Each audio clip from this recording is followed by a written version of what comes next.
Welcome to choice academy. நான் உங்களின் science Saravanan. மாணவர்களே, நம்முடைய 10ஆம் வகுப்பு பாடத்தில் டைப்ஸ் ஆஃப் கெமிக்கல் ரியாக்ஷன், வேதி வினைகளின் வகைகள், இந்த பாடத்தை நம்ம பார்த்துட்ருக்கோம். அதில் பார்ட் 1 வீடியோ கம்ப்ளீட் பண்ணிட்டு முடிச்சிருக்கோம். பார்ட் 2 வீடியோ இன்றைக்கி பார்க்க போகிறோம். பார்ட் 2 வீடியோவில் எல்லாமே கொஞ்சம் பேசிக்கான விஷயங்கள் தான். பார்ட் 3 ரொம்ப இம்பார்ட்டன்ட், எல்லாமே சம்ஸ் வரும். ஓகே, பார்க்கலாம். நேற்று பார்த்த அந்த வீடியோட தொடர்ச்சி இது என்னென்னு பார்த்தீங்கன்னா, வினை நடைபெறும் திசையை கொண்டு வகைப்படுத்துதல். ஒரு ரியாக்ஷனை அதோடைய டைரக்ஷனை வச்சு கிளாஸிஃபை பண்ணுறது. நல்லா கேட்டுங்க, classification based on the direction of the reaction. வினையை நடைபெறும் திசையை கொண்டு வகைப்படுத்தல். ஃபார் எக்ஸாம்பிள் இங்கே பாருங்கள், இப்போ நம்முடைய லிக்விட் ஸ்டேட்டில் இருக்க நீர், அதே மாதிரி சாலிட் ஸ்டேட்டில் இருக்கக்கூடிய ஐஸ் க்யூப், இதெல்லாம் பார்த்திங்கன்னா இப்போ பனிக்கட்டி இருக்குது. ஐஸ் க்யூப் சாலிட் ஸ்டேட், அது உருகி லிக்விட் ஸ்டேட்டாக மாறிடும். திரும்ப அந்த லிக்விட் ஸ்டேட் சாலிட் ஸ்டேட்டாக மாறுமானா மாறும். தூக்கி கொண்டு போய் ஃப்ரிட்ஜில் வச்சிங்க அப்படின்னா தண்ணி திரும்ப என்னவோ மாறிடும், ஐஸ் கட்டியாக மாறிடும். இந்த மாதிரி இந்த மாற்றம் நிரந்தரமே இல்லை. திரும்ப திரும்ப என்ன ஆயிடுது, பழைய நிலைக்கு போயிடுது, திரும்பி புதிய நிலைக்கு வந்துடுது, திரும்பி பழைய நிலைக்கு போயிடுது. இந்த மாதிரி இருந்தால் இந்த மாற்றத்துக்கு என்ன பேர் அப்படின்னு பார்த்தீங்கன்னா மீள் மாற்றம் அப்படின்னு அர்த்தம். என்ன மாற்றம்? மீள் மாற்றம். பொதுவாக இது என்ன மாற்றம்னா ஃபிசிக்கல் சேஞ்ச் அப்படின்வாங்க, இயற்பியல் மாற்றம் அப்படின்வாங்க. ஸோ இதனால் இந்த டைரெக்ஷனை பேஸ் பண்ணி வினைகளை 2 வகையாக வகைப்படுத்துகிறாங்க. என்னென்ன வகைகள் அப்படின்னு பார்த்தீங்கன்னா, ஒன்று மீள் வினை, இன்னொன்று மீளா வினை. ரிவர்சிபிள் ரியாக்ஷன், இன்னொன்று இன்ரிவர்சிபிள் ரியாக்ஷன். ஸோ அந்த மாதிரி 2 வகைப்படுத்துகிறாங்க. முதல் பாருங்கள், இந்த படத்தை பாருங்கள், மீள் வினையை பற்றி கொடுத்துருக்காங்க. மீள் வினைகள். மீள் என்பதுக்கு சரியான தமிழ் அர்த்தம் என்னப்பா? மீண்டு வருதல் அர்த்தம். Reversible reaction. ஓகே, அதை பற்றி பார்க்கலாம். இந்த படத்தை பாருங்கள். பொதுவாக ரியாக்ஷன் பற்றி பார்க்குறப்பே இந்த படத்தை பார்த்தாலே நமக்கு பாதி புரிஞ்சிடும். பாருங்கள், 2 சேர்ந்துருக்கக்கூடிய ஒரு காம்பவுண்ட் திரும்ப என்ன ஆயிடுது, தனித்தனியாக பிரிஞ்சிடுது. ஏதோ ஒரு ப்ராசஸ் ஆகிறப்ப 2ஆக பிரிஞ்சிடுது. திரும்ப என்ன பண்ணோம்னா அந்த 2 சேர்த்திங்க அப்படின்னா திருப்பி இந்த 2 சேர்ந்துக்கும். புரியுதுங்களா? இந்த மாதிரி நிகழக்கூடிய வினைகளுக்கு பேர் என்னென்னு பார்த்தீங்கன்னா மீள் வினைகள். புரியுதுங்களா? அதாவது இது மூலம் நமக்கு என்ன தெரியுது அப்படின்னா, வினைவிளை பொருள்களை வினைபடு பொருட்களாக மாற்ற முடியும் அப்படின்றாங்க. வினைவிளை பொருட்களை வினைபடு பொருட்களாக மாற்ற முடியும். திரும்பவும் அந்த வினைபடு பொருளை திரும்ப வினைவிளை பொருளை மாற்ற முடியும். அதை மட்டும் மைண்டில் வச்சுன்னு ஈஸியாக எழுதிடலாம். புரியுதுங்களா? நல்லா கேட்டுங்க. The products can be converted back to the reactants. The products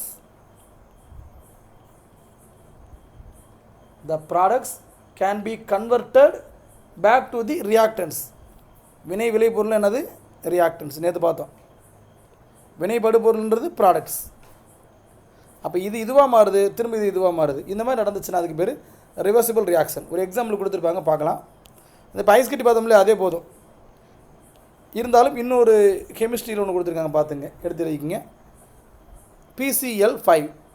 இது பாருங்கள், பிரிஞ்ச உடனே PCl3ஆகவும் குளோரின் 2ஆக மாறிடுது.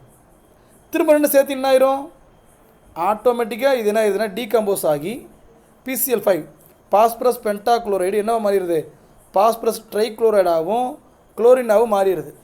திரும்ப 2 சேர்ந்து கம்பைண்ட் ஆகி என்ன ஆயிடுது, காம்பினேஷன் ரியாக்ஷன் மாதிரி சேர்ந்து திரும்ப என்ன ஆயிடுதுன்னா திரும்ப பாஸ்பரஸ் பென்டாக்ளோரைடாக மாறிடுது. அதுக்கு இந்த 2 அம்புக்குறியை எப்படி போட்டிருக்காங்க. இப்படி போட்டாலே அது ரிவர்சிபிள் ரியாக்ஷன். அது மீள்வினைக்கு ஒரு உதாரணமாகும். ரைட்டுங்களா?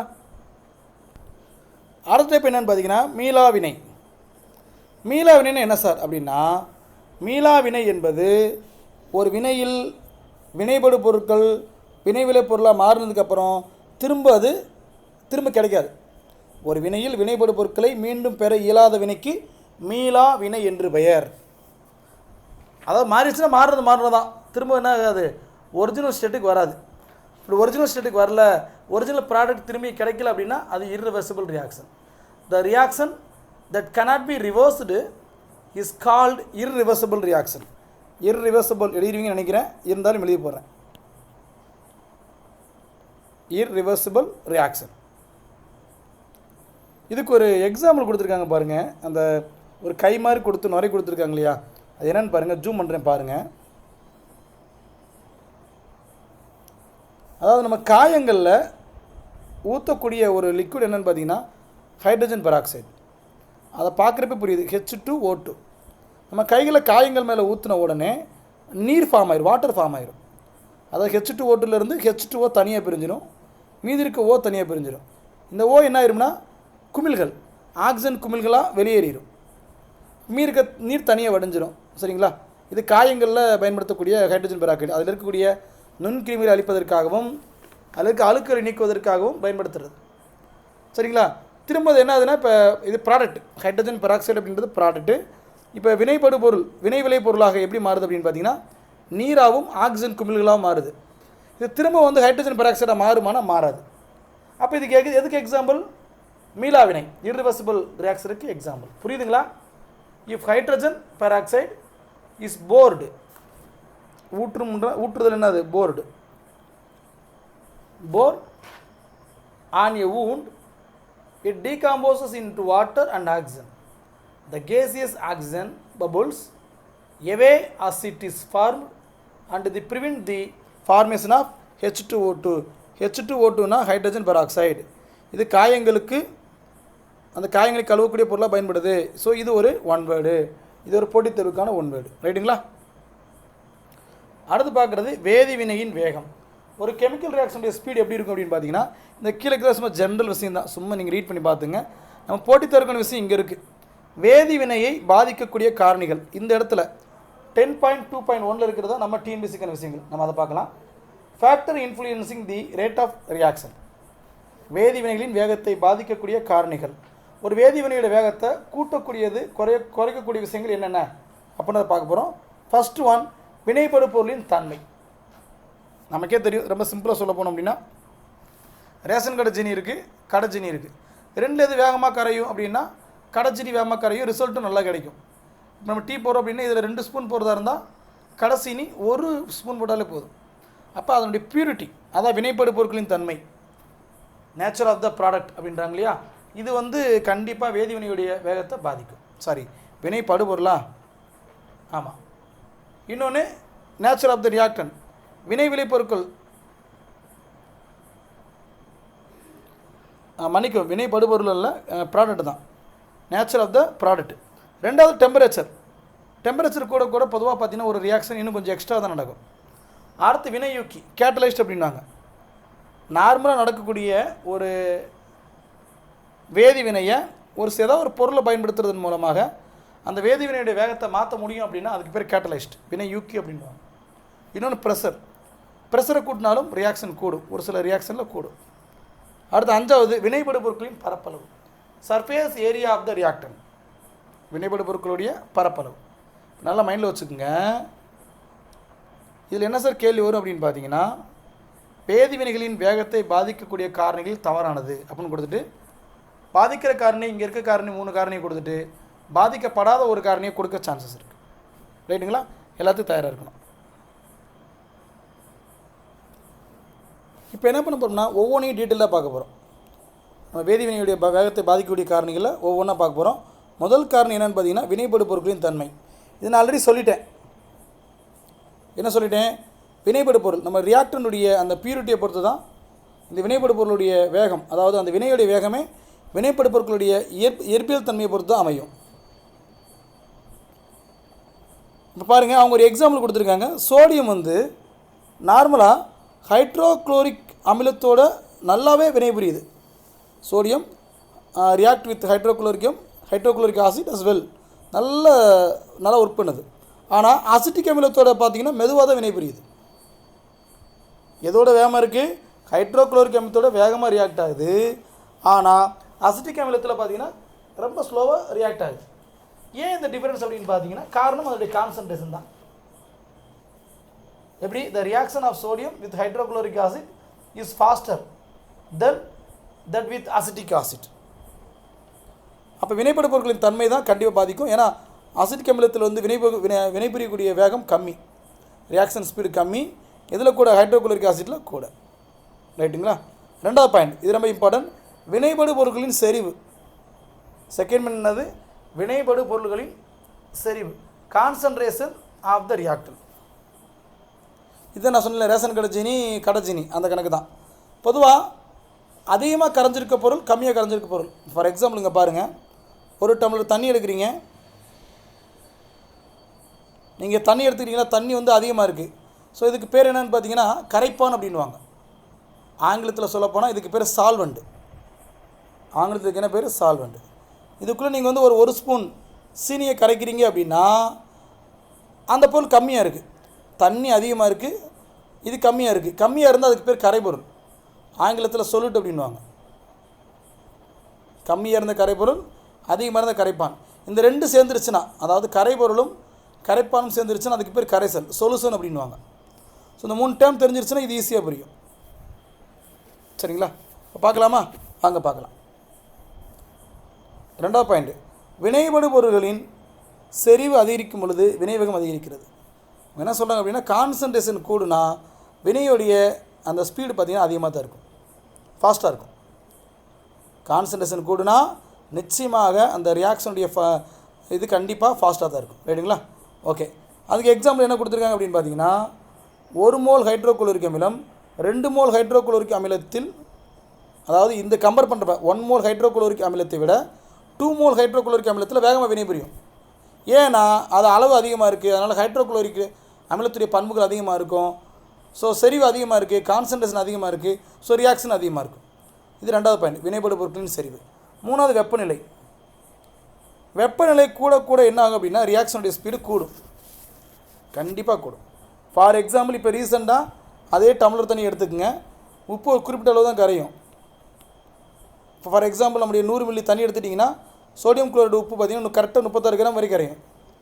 அதே மாதிரி கரையாது. ஆனால் நீங்கள் ஹீட் பண்ணிங்க அப்படின்னா இன்னும் 4-5 கிராம் எக்ஸ்ட்ரா கரையும், இன்னும் கொஞ்சம் எக்ஸ்ட்ரா கரையும். ரைட்டுங்களா? அப்போ வெப்பநிலை கூட கூட கண்டிப்பாக ரியாக்ஷன் ஸ்பீடு கம்மியாகுது. சரி, ரியாக்ஷன் ஸ்பீடு கூடுது. வெப்பநிலை கம்மியான ரியாக்ஷன் ஸ்பீடு கம்மியாயிருமா சார்? நிச்சயமாக கம்மியாயிரும். அதனால தான் நம்முடைய பழங்கள், காய்கறிகள் அதோடைய ரியாக்ஷன் ஸ்பீடு வந்து ரியாக்ஷனுடைய ஸ்பீடு ரொம்ப ரொம்ப அதிகமாகிடுச்சுன்னா வேகமாக கெட்டு போயிடும். அப்போ அதை குறைக்கிறதுக்கு தான் நம்ம எங்கே வைக்கிறோம்? ரெஃப்ரிஜிரேட்டர், நம்மளுடைய குளிர்சாதன பெட்டியில் வைக்கிறோம். அதை வச்சுட்டு பாருங்கள் புரியும். அதை கீழே உங்களுக்கு தெரியுமா அதான் இருக்கும், பார்த்துக்குங்க, வாட்சி பாருங்கள் புரியும். 2 பார்த்துட்டோமாப்பா. 4வது அழுத்தம், ப்ரெஷர். நிச்சயமாக ப்ரெஷர் இன்க்ரீஸ் ஆச்சு அப்படின்னா வினை வேகம் அதிகரிக்கும். இம்பார்ட்டன்ட் ஸ்டேட்மெண்ட் கொஸ்டின் நோட் பண்ணிக்கிங்க. Important statement question. If the reactants are gases, increasing their pressure increases the reaction rate. ரைட்டுங்களா? ஓகேப்பா. அடுத்து வினையூக்கி, கேட்டலைஸ்ட். இந்த வினையூக்கின்றது ஒரு ரியாக்ஷனில் நேரடியாக ஈடுபடுமா? ஈடுபடாது. என்ன பண்ணணும்? அந்த வேலை ஒரே ஒரு வேலை தான், வினையோட வேகத்தை மட்டும் கூட்டி விடும், அவ்வளோதான். A catalyst is a substance which increases the reaction rate without being consumed in the reaction. Consumed in the reaction. இது வேறு எங்கே பயன்படும் அப்படின்னு பார்த்தீங்கன்னா கூல்ட்ரிங்க்ஸ் பாட்டில் பார்த்தீங்கன்னா ஹை ப்ரெஷரை பயன்படுத்தி தான் அதிகமான கார்பன் டை ஆக்சைடு என்ன பண்ணியிருப்பாங்க? கரைச்சிருப்பாங்க. கூல்ட்ரிங்க்ஸ் பாட்டில் கார்பன் டை ஆக்சைடை கரைச்சிருப்பாங்க. அதனால் அதுக்கு பேர் என்ன சொல்லுவாங்க? கார்பானிக் ஆசிட்னே சொல்லுவாங்க. ரைட்டுங்களா? அதை கொஞ்சம் பார்த்துங்க. அப்போ ஏறக்குறைய எல்லா இதையும் பார்த்துட்டோம். ரைட்டுங்களா? இன்னும் ஒன்று இருக்கோ? எஸ், இன்னும் ஒன்று இருக்குது. என்னென்னு பாருங்கள். அவ்வளோதான். எல்லா தீர்மானங்களையும் பார்த்துட்டோம். கரெக்டாக? எஸ், ஓகே கரெக்டுப்பா. அடுத்தது இன்னும் ஒரே ஒரு ஃபேக்டர் இருக்குது. என்னென்னு பார்த்தீங்கன்னா வினைப்படு பொருளுடைய புறப்பரப்பளவு, surface area of the reactants. ரியாக்டனுடைய சர்ஃபேஸ் ஏரியாவும் ஒரு காரணம் தான். பரப்பு அதிகமாக இருந்தால் கண்டிப்பாக அந்த ரியாக்டனுடைய ஸ்பீடு அதிகமாக தான் இருக்கும், மிக விரைவாக வினைபுரியும். இதே இது அந்த ஏரியா கம்மியாக இருந்துச்சுன்னா ரியாக்டனுடைய ஸ்பீடும் கம்மியாக இருக்கும். ஸோ ஜென்ரலாக தான் இருக்குது, வாட்ச் பார்த்துங்க. ரைட்டுங்களாப்பா? ஓகே, இப்போ இதெல்லாம் முடிச்சிட்டோம். நம்ம அடுத்து பார்க்குறது சமநிலை அப்படின்ற ஒரு தலை பார்க்க போகிறோம். ரொம்ப ரொம்ப இம்பார்ட்டன்ட், சமநிலை. ஸ்டேட் ஆஃப் ஈக்குலிபிரியம் அப்படின்வாங்க. என்ன சொல்லுவாங்க? ஸ்டேட் ஆஃப் ஈக்குலிபிரியம் அப்படின்னு என்ன சார்? இந்த சமநிலையை படிக்கணுமா, ஈக்குலிபிரியத்தை படிக்கணுமானா தேவையில்லை. டிஎன்பிசியில் இதை விட மிக முக்கியமான பகுதி அடுத்தடுத்து இருக்கிறதுனால இதில் இது வரைக்கும் கேள்வி கேட்டதில்லை. அதனால் என்ன பண்ணிக்கலாம்? தாராளமாக என்ன பண்ணிக்கலாம்? ஸ்கிப் பண்ணிக்கலாம். இது மட்டும் சொன்னேன் பார்த்தீங்களா, காற்று அடைக்கப்பட்ட குளிர்பானங்கள், அதை மட்டும் நடத்திருக்கீங்க, அதை மட்டும் பார்த்துங்க. சரி, அடுத்து பார்க்குறது நீரின் அயனி பெருக்கம். இது நமக்கு தேவை. ஏன்னா இதை வச்சு தான் நம்ம பிஹெச் ஸ்கேலே பண்ண போகிறோம். நீரின் அயனி பெருக்கம்னா என்ன அப்படின்றத பார்க்கலாம். ஆங்கிலத்தில் சொல்லப்போனால் ionic product of water, ionic product of water. அயனி பெருக்கத்தை பற்றி நிறைய பாயிண்ட்ஸ் கொடுத்துருக்காங்க. நமக்கு தேவையான பாயிண்ட் மட்டும் எடுத்துக்கலாம்.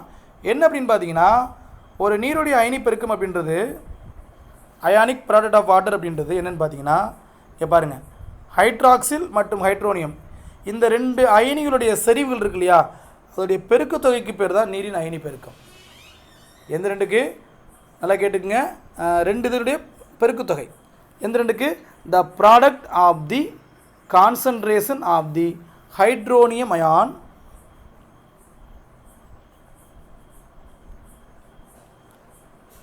the product of the concentration of the hydronium ion and the hydroxyl ion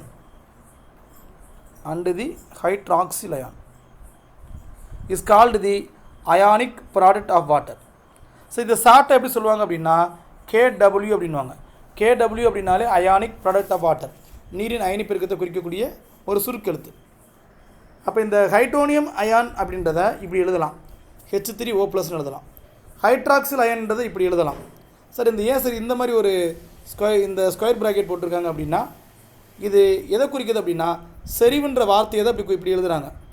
செறிவுன்ற வார்த்தையை இந்த மாதிரி சிம்பிளை நோட் பண்ணுறாங்க. செறிவுன்னு ஆங்கிலத்தில் கான்சன்ட்ரேஷன். சரிங்களா? ஓகே, நல்லா மைண்டில் வச்சுங்க. இந்த ஹைட்ரோனியம் அயனியை வேறு விதமாக எப்படி எழுதலாம்னா, இப்படி எழுதலாம். ஹைட்ரஜன் அயான் எழுதலாம். ஹெச்னா ஹைட்ரஜன், ப்ளஸ்ன்னு போட்டால் அயான், அதுலேயும் பாசிட்டிவ் அயான். அப்போ சார் இப்போ ஹைட்ரோனியம் அயன் எழுதுறோம் இல்லையா, அப்போ அது H+ எழுதலாம்னா இப்படி எழுதலாமா சார் அப்படின்னா எழுதலாம். ஏன்னா H3O+ அப்படின்னாலும் H+னாலும் ஒன்று தான். இன்னொன்று, இந்த நீருடைய அயனி பெருக்கத்துடைய அலகு கேட்பாங்க. அந்த அலகு வந்து TNPSC கொஸ்டின் நோட் பண்ணிக்கங்க. Mole square decimetre power -6. 25 degree செல்சியஸில் இதன் மதிப்பு எவ்வளவு, நீருடைய அயனி பெருக்கத்தின் மதிப்பு எவ்வளோன்னு கேட்டாங்கன்னா கரெக்டாக 1 × 10⁻⁴ -14. சார் -14 எதுக்காக சார் அப்படின்னா, இப்போ அடுத்து என்ன பண்ண போகிறோம்னா, pH அளவுகள் ஒரு ஸ்கேலை உருவாக்க போகிறோம். நம்ம உருவாக்கலை, நமக்கு முன்னாடி ஒருத்தர் உருவாக்கிட்டார், SPL சாரன்சன் அப்படின்றவர். அவர் இந்த அடுக்கில் இருக்கு இல்லையா, இந்த 14 அளவுகளை வச்சுட்டு ஒரு ஸ்கேலை உருவாக்குறாரு. அதை வச்சுட்டு என்ன பண்ணார் அப்படின்னா, ஒரு பொருள், ஒரு திரவம் வந்து அது அமிலமாக காரமான்றதை அவர் முடிவு பண்ணிடுறாரு. இதுக்கு பேர் pH ஸ்கேல். இதை அறிமுகம் செஞ்சவர் யார்? SPL சாரன்சன்.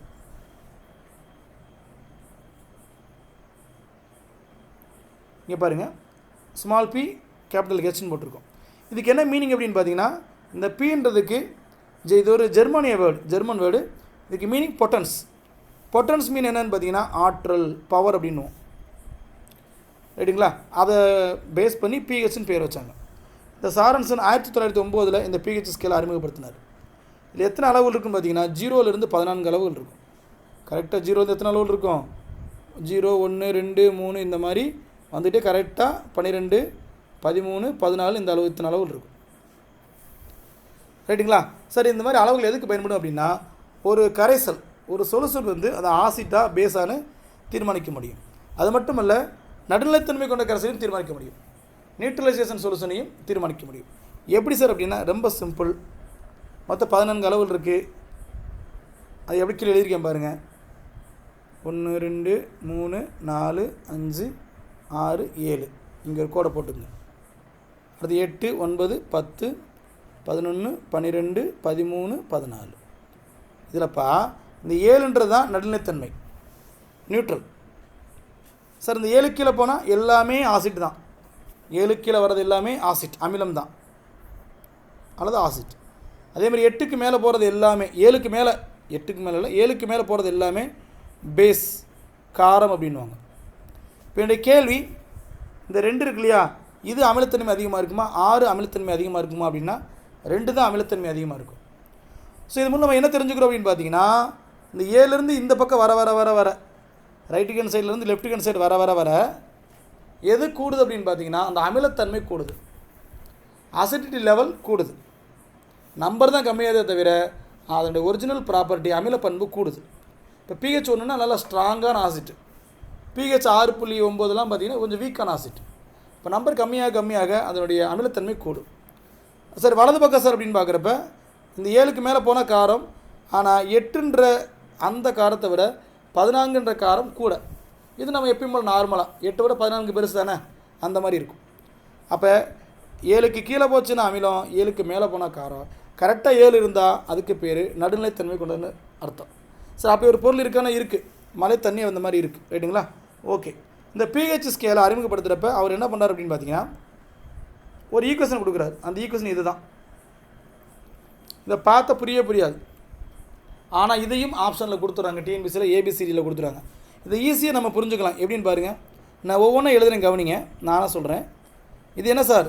இது ஹைட்ரஜன். மேலே ப்ளஸ் போட்டால் ஹைட்ரஜன் அயான். இப்படி வந்து ஒரு ஸ்கொயர் ப்ராக்கெட் போட்டால் செறிவு. இதுக்கு பேர் செறிவு. இப்போ 3 சேர்த்து சொல்லுங்கள். ஹைட்ரஜன் அயனியின் செறிவு, concentration of hydrogen ion. Okay. இதோடைய லாகர்தம் வேல்யூ இருக்கு இல்லையா? லாகர்தம்னா மடக்கை வேல்யூ. அதோடைய எதிர் மதிப்பு தான் எதுவா? பிஹெச்சா. எதிர் மதிப்புன்றதை நான் மைனஸ் பண்ணிருக்கேன். அப்போ இந்த ஃபார்முலா எழுதுறதை வச்சுக்கிட்டு இந்த ஸ்டேட்மெண்ட்டை மனப்பாடம் பண்ணிடலாம். ஈஸி தான். ஏன் மனப்பாடம் பண்ண சொல்கிறேன் அப்படின்னா, இது ஸ்டேட்மெண்ட் கொஸ்டினில் கேட்பாங்க. பிஹெச் என்பதை ஹைட்ரஜன் அயனி செறிவின், நான் போட்டோம் இல்லையா, ஹைட்ரஜன் அயனி செறிவின் 10ஐ அடிப்படையாக கொண்ட மடக்கையின் எதிர்மதிப்பாகும். அப்போ இந்த வார்த்தையாக இருக்கிறத இங்கே என்ன மாதிரி இருக்குது? ஒரு ஈக்குவேஷனை மாதிரி இருக்குது. சரிங்களா? இதை வச்சு தான் பிஹெச்சை கால்குலேட் பண்ணுறாங்க. இங்கே ஒரு டேபிள் கொடுத்துருக்காங்க பாருங்கள். இதில் ஒவ்வொரு பொருளுடைய பிஹெச் வேல்யூ கொடுத்துருக்காங்க. ஃபார் எக்ஸாம்பிள், ஹைட்ரோக்ளோரிக் ஆசிட் 4% இருந்துச்சுன்னா அப்படின்னா அதோடைய பிஹெச் எவ்வளோ இருக்கும்? 0வாக இருக்கும். 0. இதே நம்ம வயிற்றில் இருக்க இறப்பை இருக்கு இல்லையா? அந்த இறப்பையில் இருக்கக்கூடிய அமிலம் ஹைட்ரோக்ளோரிக் அமிலம். அந்த இறப்பையில் இருக்கக்கூடிய அந்த அமிலம் ஸ்டொமக் ஆசிட் அப்படின்வாங்க. அதோடைய பிஹெச் வேல்யூ 1. அதாவது ரொம்ப ஸ்ட்ராங்கான ஆசிட். அப்போ இது வந்து நம்ம என்ன தெரியுது அப்படின்னா, நமக்கு பசிச்சோடனே சாப்பிடணும், இல்லைனா இந்த ஆசிட் செக்ரேட் ஆகிடும். இந்த ஆசிட் செக்ரேட் ஆனால் என்ன ஆகும் அப்படின்னு பார்த்தீங்கன்னா, குடலில் வெந்து போயிடும். ஏன்னா இது ரொம்ப ஸ்ட்ராங்கான ஆசிட். PH level 1. அடுத்து எலுமிச்சை சாறு, இது வந்து 2. லெமன் ஜூஸ் வந்து 2. அப்போ இதுவும் என்ன தான்? ஓரளவு ஸ்ட்ராங்கான ஆசிட் தான். அதனால் எந்திரிச்ச உடனே லெமன் ஜூஸை குடிக்கக்கூடாது. காரணம் ரொம்ப ஸ்ட்ராங்கான ஆசிட். அடுத்து வினிகர், அசிட்டிக் ஆசிட் பாருங்கள், அது 3. அசிட்டிக் ஆசிட்டுடைய வினிகர் என்பது அசிட்டிக் ஆசிட். அதோடைய பிஹெச் வேல்யூ 3. அடுத்து பாருங்கள், ஆரஞ்சு பழம். ஆரஞ்சு பழத்துக்கு 35. இது இப்படி கூட ஷார்ட்கட் மைண்டில் வச்சுங்க. ஆரஞ்சு பழத்தை நம்ம சாப்பிட்டா என்ன சொல்லுவோம்? ஆரஞ்சு அப்படின்றோம் இல்லையா? Orange pH value 35. 35னா 3.5. அடுத்து சோடா நீர். சோடா நீரில் எத்தனை எழுத்துன்னு பாருங்கள். சோடா நீர் 4 எழுத்து. திராட்சை எத்தனை எழுத்து பாருங்கள்? தீராயிட்சை 4 எழுத்து. So pH value 4. அந்த மாதிரி வச்சுருங்க. சரிங்களா? வேறு வழி இல்லை. இங்கிலீஷில் பார்க்காதீங்க. இங்கிலீஷில் பார்த்தா தப்பாக தான் காமிக்கும். அதில் எண்ணி பார்க்காதீங்க. தமிழில் ஓரளவு எண்ணி பார்த்தா சரியாக வருது, அதனால் போட்டிருக்கேன். அடுத்தது பாருங்கள், புளித்த பால், சோர் மில்க் அப்படின்வாங்க. புளித்த பால்லாம் மோர் தான். அதோடைய பிஹெச் வேல்யூ 4.5. இப்போ புளித்த பால் வந்து ஸ்ட்ராங்கான ஆசிட்டா இல்லை வீக்கான ஆசிட்டாக பார்த்து வீக்கான ஆசிட் தான். தயிராக நல்லா சாப்பிடலாம். தூய பாலுடைய பிஹெச் வந்து 5. ஏறக்குறைய நியூட்ரல் ஒட்டி வந்து நிற்குது. நம்முடைய ஹியூமன் சலைவாக இருக்கு இல்லையா, மனிதன் உமிழ்நீர், அது பாருங்கள் 6 to 8. 6 to 8. இப்போ இது எல்லாமே ஏறக்குறைய பார்த்திங்கன்னா எல்லாமே அமிலங்கள் தான். இப்போ இது எல்லாமே காரம். நம்முடைய பிளட் பிளாஸ்மா, நம்ம ரத்தம் தான், அது பிளட் பிளாஸ்மான்றாங்க. இதோடைய பிஹெச் வேல்யூ 7.4. சரிங்களா? யோசிச்சு பாருங்கள். 7.4 பக்கத்தில் என்ன நம்பர் இருக்குது? 7 இருக்குது. நம்முடைய பிளட்டு நம்ம ஒழுங்காக நம்முடைய பிஹெச்சை ஒழுங்காக நம்ம மெயின்டைன் பண்ணால் நமக்கு 7.5 ஆயிரும். நம்ம பிளட்டுக்கு 7.5 ஆயிரும் அப்படின்னு ஒரு வார்த்தையை மைண்டில் வச்சுன்னு ஈஸியாக இருக்கும். ஸோ ரத்த பிளாஸ்மானா 7.4. அடுத்து முட்டையுடைய வெள்ளைக்கரு பாருங்கள். கீழே ஒரு முட்டை மேலே ஒரு முட்டை வச்சிங்கன்னா 8 ஆயிடுதான். அப்போ முட்டையுடைய வெள்ளைக்கருடைய பிஹெச் மதிப்பு 2 முட்டை வச்சா 8. ஸோ 8 தான் ஆன்சர். அடுத்து கடல் நீர். கடலினுடைய பிஹெச் வேல்யூ ஈஸியாக மைண்டில் வச்சுக்கலாம். எப்படி? கடல் நீர் ஆங்கிலத்தில் எழுதுங்க சி வாட்டர். லெட்டர்ஸ் எண்ணி பாருங்கள், கரெக்டாக 8 எழுத்து இருக்கும். எண்ணி பார்த்துக்குங்க. அடுத்து சமையல் சோடா, பேக்கிங் சோடா அப்படின்வாங்க, எல்லாம் ஒன்று தான். இதோடைய பிஹெச் வேல்யூ என்னன்னு பார்த்தீங்கன்னா 9. எத்தனை? 9. சமையலுக்கு லெட்டர்ஸ் எண்ணி பாருங்கள். 1 2 3 4 5 6 7 வந்துருச்சு. சமையல் என்பதை அதில் இங்கிலீஷில் எழுதிட்டு சோடாவை தமிழ் எழுதுங்க. நமக்கு ஏற்ற மாதிரி மாற்றிக்குவோம். ஏன் சொன்னால் இதில் 2 எழுத்து, இது ஒரு 7 எழுத்து, 2 கூட்டினா 9. இதுதான் பிஹெச். ஸோ இப்படிலாம் யா வைக்கணுமானா இதுக்கு பேர் தான் ஷார்ட்கட். இப்படி தான் மைண்டில் வச்சாகணும். அடுத்து ஆன்டாசிட், அமில நீக்கி. அமில நீக்கியுடைய பிஹெச் வேல்யூ 10. நம்ம உடம்புல அதிகமான அமிலத்தன்மை உண்டாச்சுன்னா இந்த டேப்லெட் போட்டிங்க அப்படின்னா என்ன ஆயிரும்? அந்த அசிடிட்டியை நீக்கிடும்.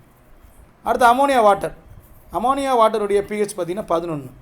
அமோனியா வாட்டருடைய பிஹெச் வந்து 11. சுண்ணாம்பு நீர் லைம் வாட்டர் இதோடைய பிஹெச் என்னது 12. எத்தனை 12. அடுத்தது ட்ரெயின் கிளீனர் வடிகால் சுத்தமாக்கும் பொருள் இப்போ அநேகமாக ப்ளீச்சிங் போர்டு கலந்தது அதுக்கு எவ்வளோன்னு பார்த்தீங்கன்னா 13. இந்த லாஸ்ட்டாக எரிசோடா என்ன சொல்லியிருக்காங்க எரிசோடா. சரி இன்னும் கீழே இருக்கா சார் இருக்குது இன்னும் 2 இருக்குது நான் டேபிள் ஒன்று மேலே தூக்காம விட்டுட்டேன் மன்னிக்கும்.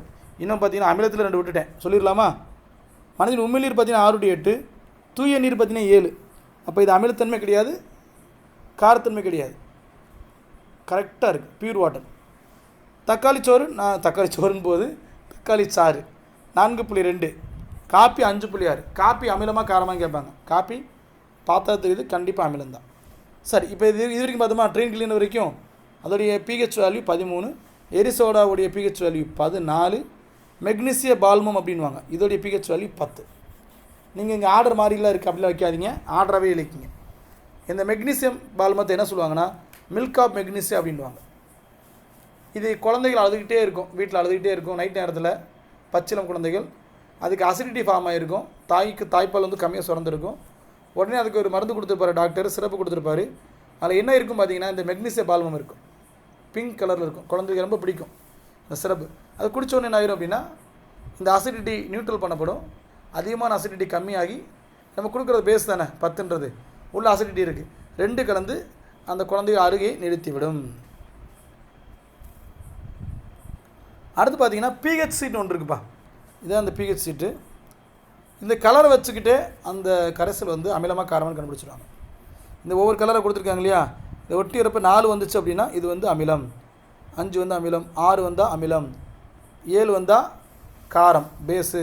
ஸோ இந்த மாதிரி நீங்கள் இருக்கிற கரைசலோட இந்த கரெக்டாக இந்த பிஹெச் சால் உள்ள முக்கியம் எடுத்திங்கன்னா இங்கே இருக்க ஏதோ ஒரு கலருக்கு மாறிச்சு அப்படின்னா அதோடைய பிஹெச் வேல்யூ இவ்வளோதான் கண்டுபிடிச்சிடலாம் சரிங்களா. ஸோ அந்த சீட்டு வச்சு கண்டுபிடிச்சிடலாம் பிஹெச் சீட்டு வச்சு என்ன பண்ணிடலாம் கண்டுபிடிச்சா. கீழே பாருங்கள் கொடுத்துருக்காங்க பாருங்கள் பிஹெச் சீட்டுடைய ஸ்ட்ரக்சரை இந்த மாதிரி தான் இருக்கும். முக்கிய எடுத்துகிட்டு எந்த கலரோட ஒத்து போகுதோ அதான் அதனுடைய பிஹெச் வேல்யூ சரிங்களாப்பா. ஓகே மனித ரத்தத்தின் பிஹெச் மதிப்பு ஆல்ரெடி சொல்லிட்டேன். PH value of the human blood 7.4. இப்போ இது எல்லாமே இப்போ ஒவ்வொரு பொருளுடைய பிஹெச் வேல்யூ பார்த்துட்டோம். இது நம்ம அன்றாட வாழ்க்கையில் எப்படிலாம் பயன்படுது அப்படின்னா நிச்சயமாக தாவரங்களாக இருந்தாலும் விலங்குகளாக இருந்தாலும் பிஹெச் வேல்யூ ரொம்ப இம்பார்ட்டன்ட். இது கொஞ்சம் முன்ன பின்னா போயிடுச்சு அப்படின்னா சிக்கலாயிரும். இப்போ நம்ம ஹியூமன் பாடி இருக்கு இல்லையா அதோடைய பிஹெச் வேல்யூ 7 to 8 இவ்வளோ கூடயோ கம்மியாக போனால் நம்மளால் உயிர் வாழ முடியாது நிறைய டிசீஸை ஃபேஸ் பண்ணுற மாதிரி இருக்கும். மனித ரத்தத்தின் பிஹெச் மதிப்பு 7.35 7.45 அப்படின்ட்டு இருக்காங்க. இது ஆல்ரெடி பார்த்தோம் அங்கே ஒரு டேட்டா பார்த்தோம் இது இன்னும் கொஞ்சம் அக்யூரேட்டாக கொடுத்துருக்காங்க. ஸோ இதை கூட எடுத்துங்க 7.35 7.45. சரி இந்த மதிப்பில் இருந்து கூடுனாலும் கம்மியானாலும் என்ன ஆயிரும் டிசீஸ் பரவ ஆரம்பிச்சிடும். சரி அடுத்தது மனித செரிமான மண்டலத்தின் பிஹெச் மதிப்பு இது இப்போ தானே பார்த்தோம். வயிற்றில் ஒரு ஆசிட் இருக்குது ஹைட்ரோக்ளோரிக் ஆசிட் அதோடைய பிஹெச் மதிப்பு எவ்வளோன்னு பார்த்தீங்கன்னா 2. நீங்கள் அதை மட்டும் பாருங்கள் போதும். அடுத்து பிஹெச் மாற்றம் பரிசதைவுக்கு காரணம் உங்கள் ஹியூமனுடைய சலைவா 6.5 7.5 வரைக்கும் என்ன இருக்கும் பிஹெச் வேல்யூ இருக்கும். அப்போ ஏற்கனவே இது ஆசிட்டாகவும் இருக்கும் பேஸாகவும் இருக்கலாம். இப்போ நமது பற்களுடைய மேற்பரப்பு இருக்கு இல்லையா எனாமல் அப்படின்றது அது கடினமான கால்சியம் பாஸ்பேட் அப்படின்ற ஒரு கடினமான பொருளால் ஆக்கப்பட்டிருக்கு. மனித உமிழ்நீருடைய உமிழ்நீர் மதிப்பு வந்து 5.5க்கு கீழே போயிடுச்சு அப்படின்னா இந்த எனாமல் இருக்குல்ல கால்சியம் பேஸ்பேட்டால் செய்யப்பட்ட எனாமல் அது கம்ப்ளீட்டாக டீக் ஆகிடும் பரிசதைவு ஏற்படும் டூத் டீக் ஏற்படும்.